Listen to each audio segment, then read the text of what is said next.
Praise Lord. परमेश्वर का धन्यवाद देते हैं आज की इस शाम के लिए, जिस परमेश्वर ने हमें और आपको इकट्ठा करके रखा है कि हम उसकी इबादत कर सकें, इसकी सताइश कर सकें। कलाम इस प्रकार से बताता है, जहाँ 2 या 3 उसके नाम से इकट्ठे रहते हैं, उनके बीच वो मौजूद होता है। और मैं आपसे कहना मांगती हूँ कि परमेश्वर इतना महान परमेश्वर है कि अगर हम अपनी कोठरी में बंद करके कोठरी दुआ जब करते हैं तो भी वो परमेश्वर हमारी प्रार्थनाओं को सुनता है। इस बात के लिए धन्यवाद देता हूँ। मुझे ये खास बात लगता है कि जब आप बंद दरवाजों में दुआ करते हैं तब उस समय ऐसा नहीं कि आप भीड़ में होते हैं और आपको कंफ्यूजन होता होगा कि मेरा आवाज तो कम है, दूसरे की आवाज ज्यादा है, उसका प्रार्थना शायद पहले सुन लिया जाए और मेरा आवाज कम है तो शायद मेरी प्रार्थना ना सुना जाए।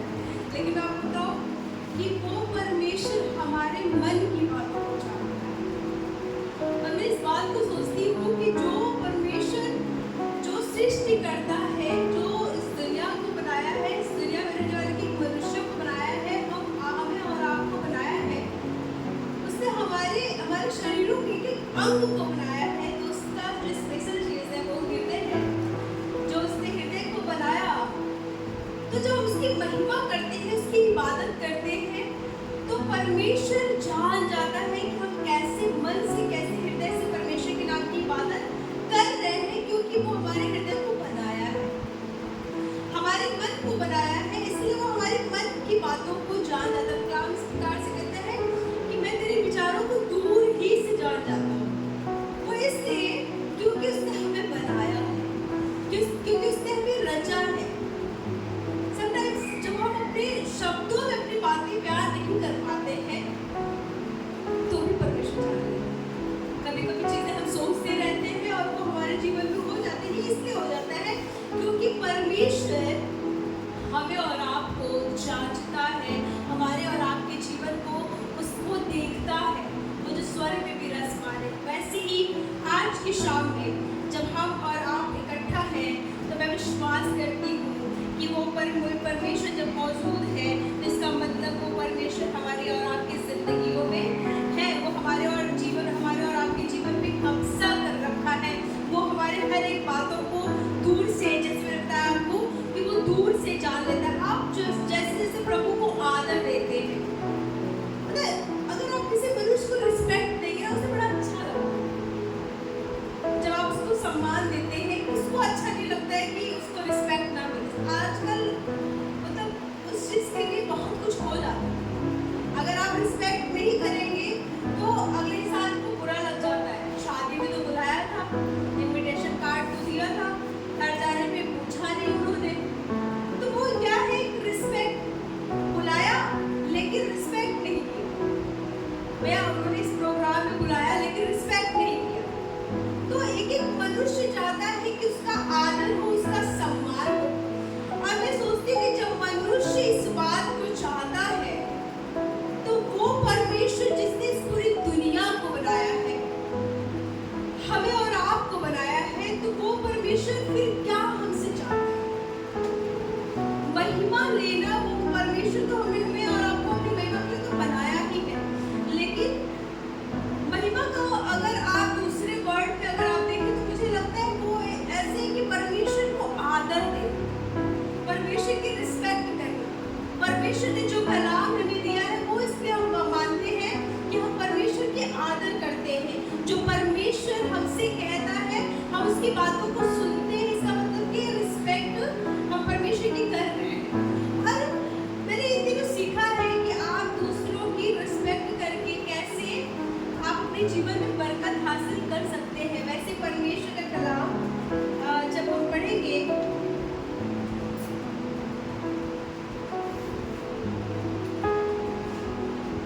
यशायाह की पुस्तक 29 अध्याय,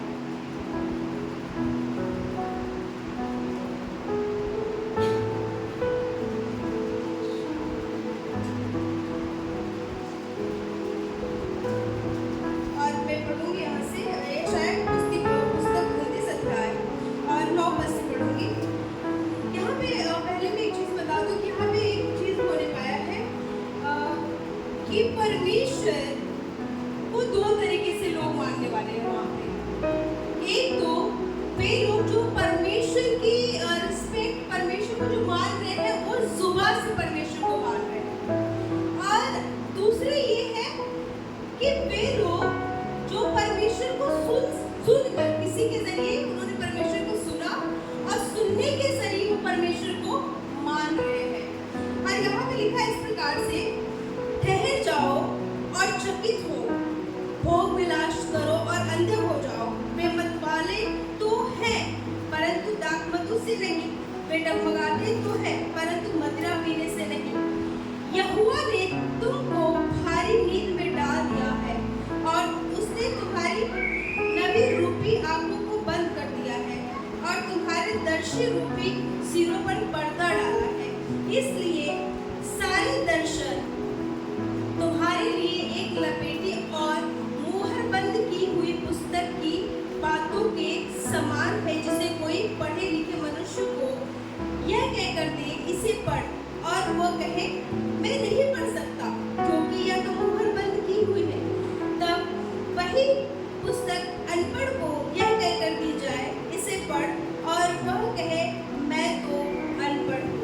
प्रभु ने कहा, यहाँ से मैंने इसलिए आपके लिए पढ़ा कि यहाँ पे किस प्रकार के दो लोग हैं, दो प्रकार के लोग हैं, और दोनों ही परमेश्वर को जानते हैं, दोनों ही परमेश्वर के जानने वाले हैं, लेकिन परमेश्वर का रिस्पेक्ट करना, परमेश्वर का आदर करना, परमेश्वर का भय लेना उनके जीवन में अलग अलग तरीका है। दोनों का अलग अलग तरीका है, लेकिन दोनों के तरीके में से परमेश्वर कौन सा तरीका ज्यादा पसंद कर रहा है, परमेश्वर दोनों लोगों में से कौन से मनुष्य को ज्यादा पसंद कर रहा है। और यहाँ से बस से बड़ी अच्छी बात लिखी हुई है कि प्रभु ने कहा, ये लोग तो मेरे मुंह से मेरा आदर करते हुए समीप आते हैं परंतु अपना मन मुझसे दूर रखते हैं।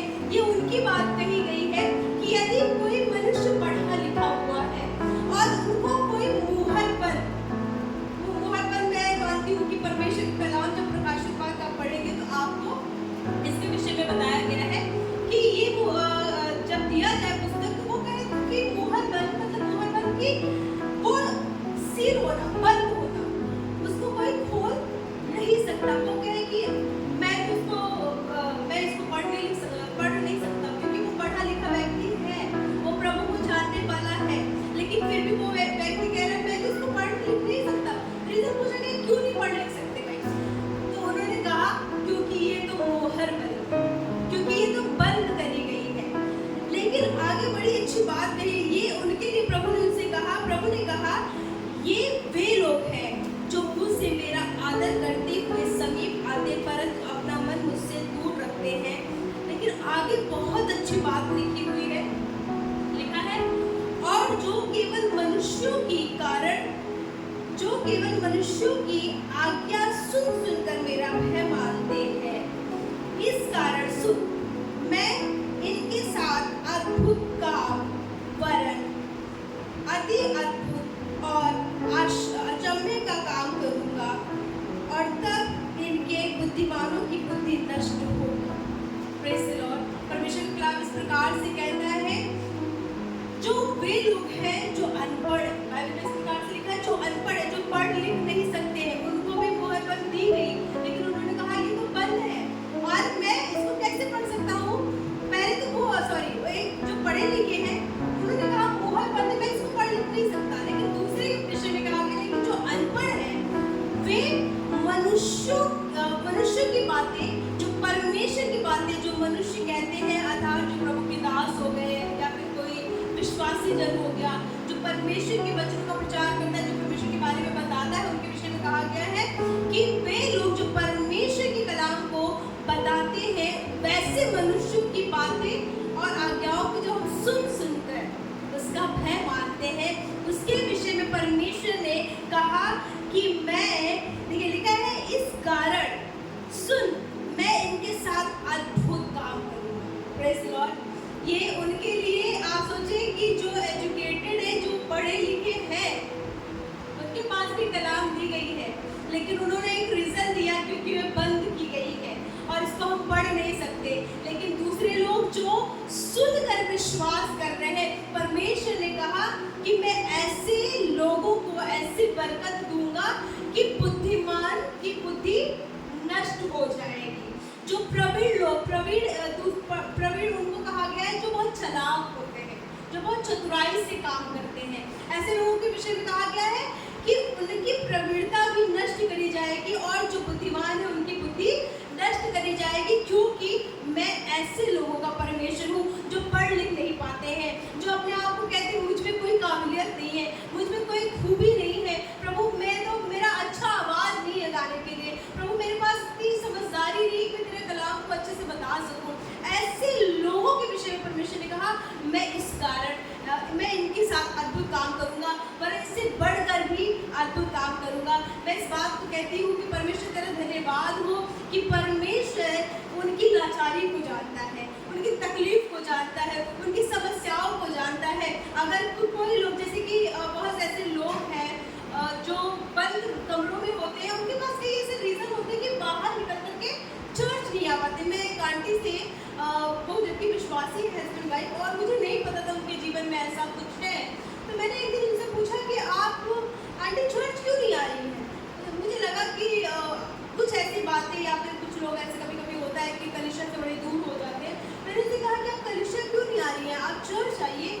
बहुत दिन की बात होगी, और फिर उन्होंने एक रोते हुए उन्होंने एक बात कहा कि बेटा मेरा मन तो बहुत करता है चर्च जाने का, जब चर्च का टाइम होता है लिटरली मुझे बहुत रोना आता है कि मैं भी जाकर कि जैसे मैं पहले इबादत करती थी वैसे इबादत करूं।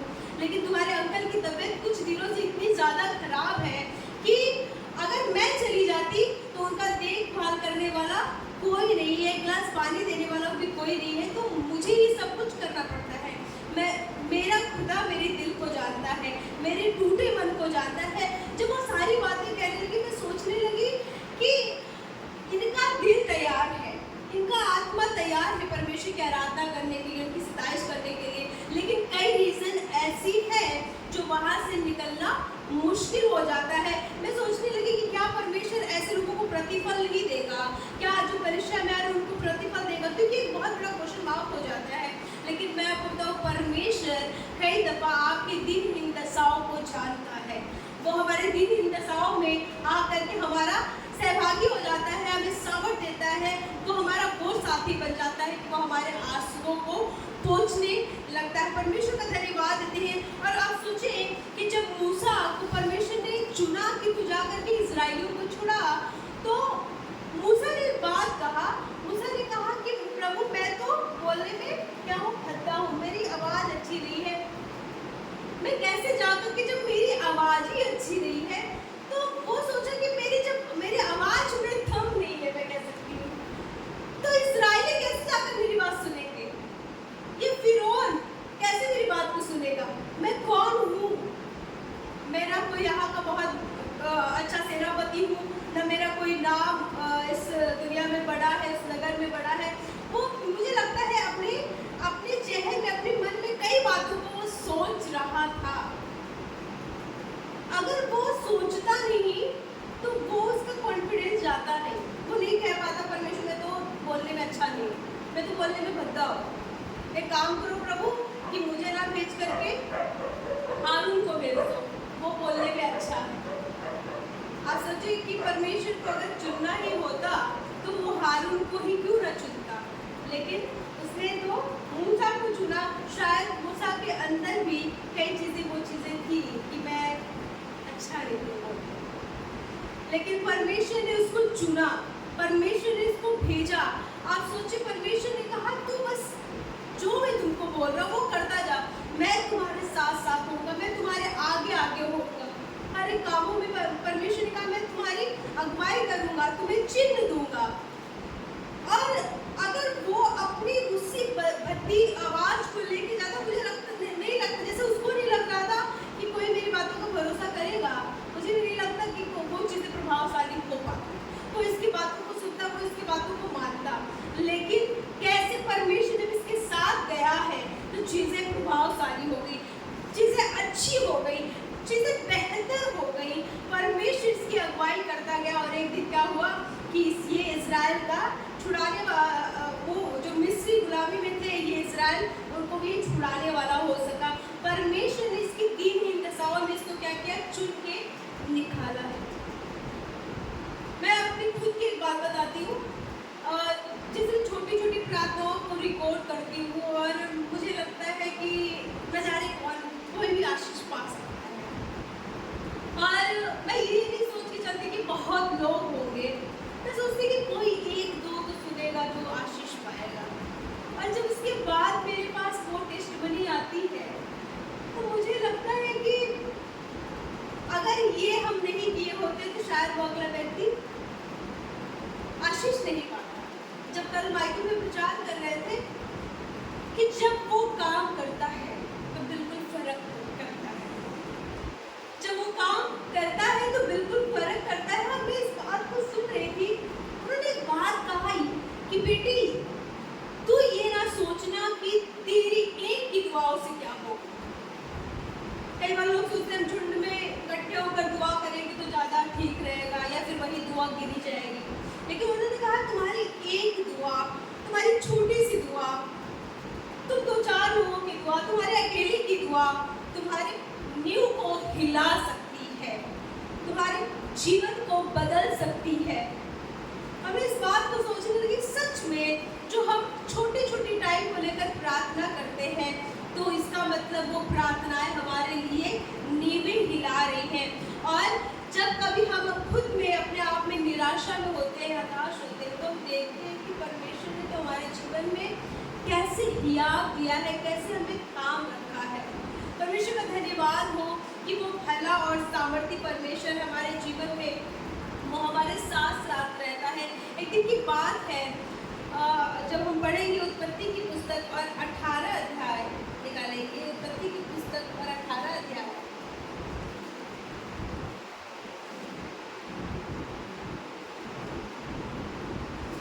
एक बस से पढ़ेंगे।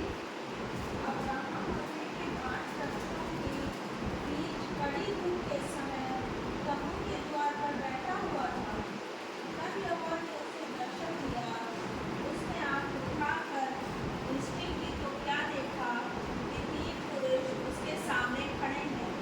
तब उसने उन्हें देखा, तब वह उनसे भेंट करने के लिए तम्बू के द्वार से दौड़ा और भूमि पर गिरकर दंडवत की और कहने लगा, हे प्रभु, यदि मुझ पर तेरी अनुग्रह की दृष्टि है तो मैं विनती करता हूँ कि अपने दास के पास से चले न जाना। मैं थोड़ा सा जल लाता हूँ और आप अपने पाँव धोकर इस वृक्ष के नीचे विश्राम करें। फिर मैं एक टुकड़ा रोटी ले आऊँ और उससे आप अपने जीव को तृप्त करें। तब उसके पश्चात आगे बढ़ें, क्योंकि आप अपने दास के पास इसलिए पधारे हैं। उन्होंने कहा, जैसा तू कहता है वैसा ही कर। Praise Lord.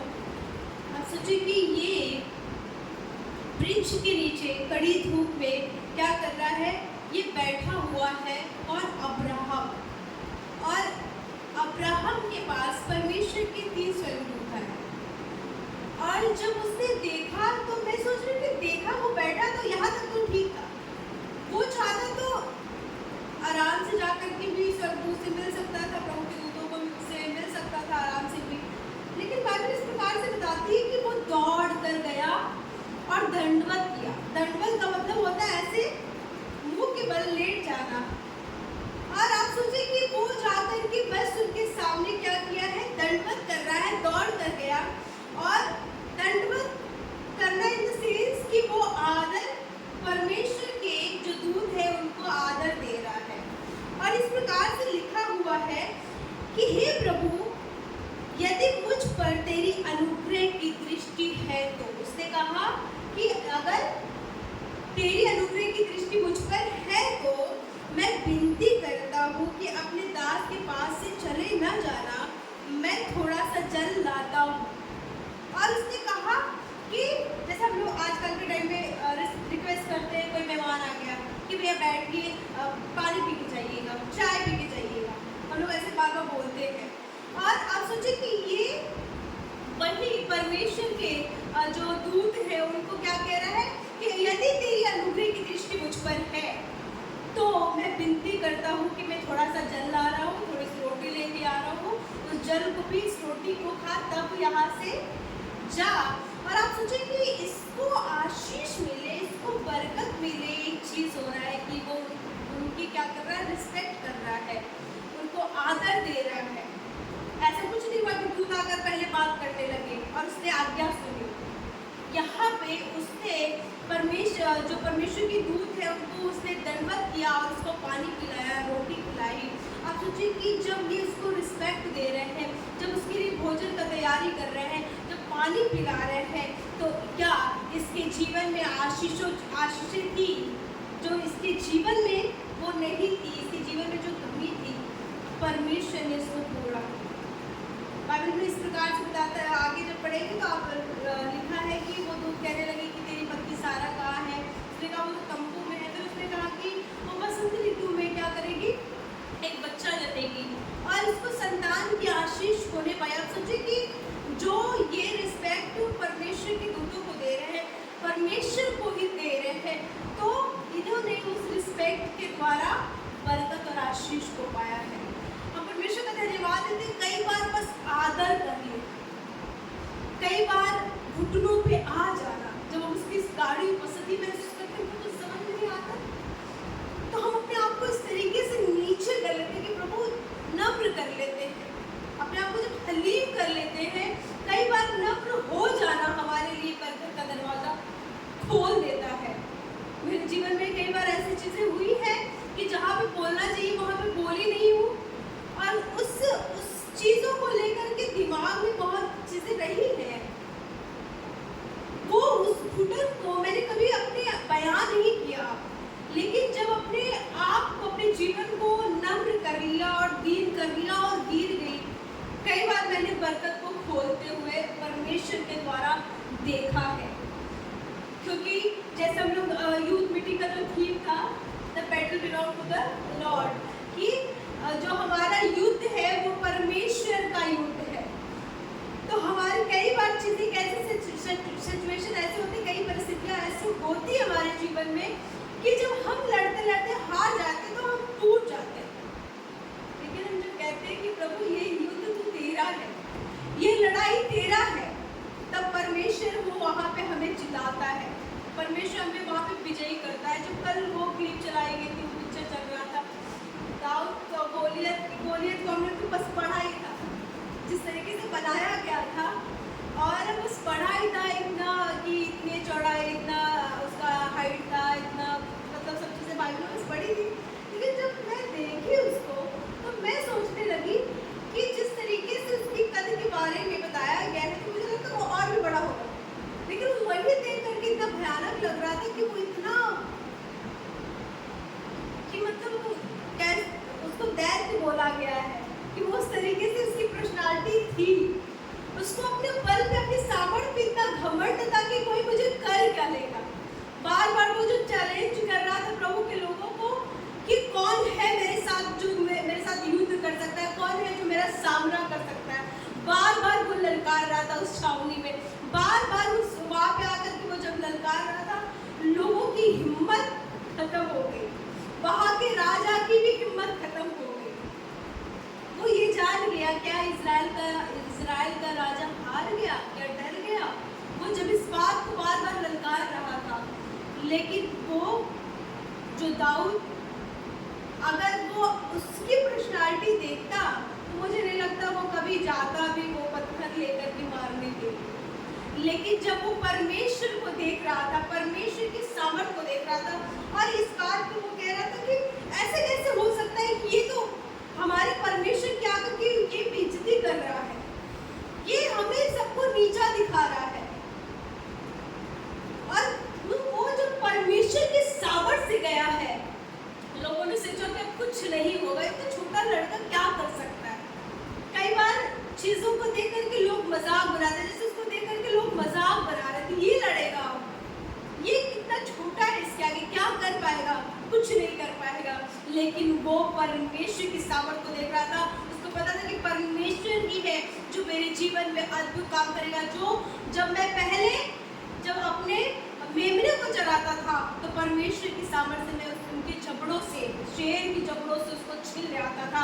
और आज भी वही परमेश्वर जो उसके साथ है, वो परमेश्वर को देख के कहने लगा, संग्राम मेरा तो नहीं है, संग्राम यहोवा का है। और जब उसने कहा कि परमेश्वर ने आज तुझे मेरे हाथ में कर दिया है, और जब उसने इस बात को बोला ना कि आज ही तुझे परमेश्वर ने मेरे हाथ में कर दिया, इसका मतलब वो तभी हार चुका था, क्योंकि उसका विश्वास बड़ा था। उसने कहा कि ये आज यहीं पे खत्म होगा। और जिसने इस बात को कहा, आप सोचें कि जब बाइबल में इस बात को बता रहे थे कि उसने चिकने पत्थर से मारा। कोई आजकल के पत्थर जब देखेंगे तो टेढ़े मेढ़े से, नुकीले से बहुत रहते कि किसी को भी लग जाए तो एक जगह नहीं कई जगह छेद हो जाए अच्छी से। लेकिन वो जब नाली का पत्थर निकाला है, जो चिकना पत्थर था, और जब उसने घुमा के मारा है, मैं सोच रही थी कि उसके सामर्थ्य से नहीं लगा, वो परमेश्वर के सामर्थ्य से लगा। उसने युद्ध परमेश्वर के सामर्थ्य से जीता है। और जब उसने परमेश्वर के सामर्थ्य से युद्ध जीता है, तो उसने परमेश्वर की महिमा को देखा और किस तरीके से परमेश्वर ने उसे, वो पहले से या शामुएल के द्वारा अभिषेक किया गया था कि वो इज़राइल का नया राजा हो, और किस तरीके से परमेश्वर ने उसको इस्तेमाल किया। पहले उसने परमेश्वर को आदर दिया, परमेश्वर का भय लेकर चला, परमेश्वर की आज्ञाओं को बनाना, परमेश्वर की स्तुति प्रशंसा कर रहा, अपनी चाहे वो जैसी भी दशाओं में था, चाहे वो भेड़ बकरियों को चराता था, चाहे वो कुछ भी करता था। और सबसे मजे की बात ये थी उसमें कि जब युद्ध पूरी तरीके से ऐसे रेडी थी, और जब वो गोलियत ललकार रहा था, वो अपने भाइयों को खाना पहुंचाने लेके गया था कि मैं अपने भाइयों को खाना पहुंचा करके आऊँगा। वो खाना देने गया था बेसिकली। और जब वो सोचे कि खाना के लिए उसको छोटे कामों के लिए चुना गया था कि छोटा लड़का है, छोटा मोटा काम कर लेगा, बस इतना ही। लेकिन परमेश्वर ने उसको कैसे ऊपर किया, परमेश्वर ने उसको अपनी महिमा के लिए इस्तेमाल किया। कई बार हमको लगता है कि हम अपने घर के छोटे, हम अपने घर के वो वाले बच्चे हैं जिसमें कोई काबिलियत ही नहीं, लेकिन प्रभु को मान लेना, प्रभु को जान लेना, मुझे लगता है कि सबसे बड़ी काबिलियत। और हमारे जीवन का युद्ध सबसे बड़ी तो आत्मिक है। कलाम में लिखा है इस प्रकार से कि तुम आत्मिक युद्ध के लिए तैयार हो, और इसका हथियार परमेश्वर का वचन है। इंसान दुनिया से बातों से जीत जाएगा, लेकिन कई दफा वो अपने हालातों में घिर जाएगा, अपने आप से हार जाएगा, अपने आप से टूट जाएगा। लेकिन अपनी युद्ध को जीतने के लिए परमेश्वर आपको सामर्थ्य देगा।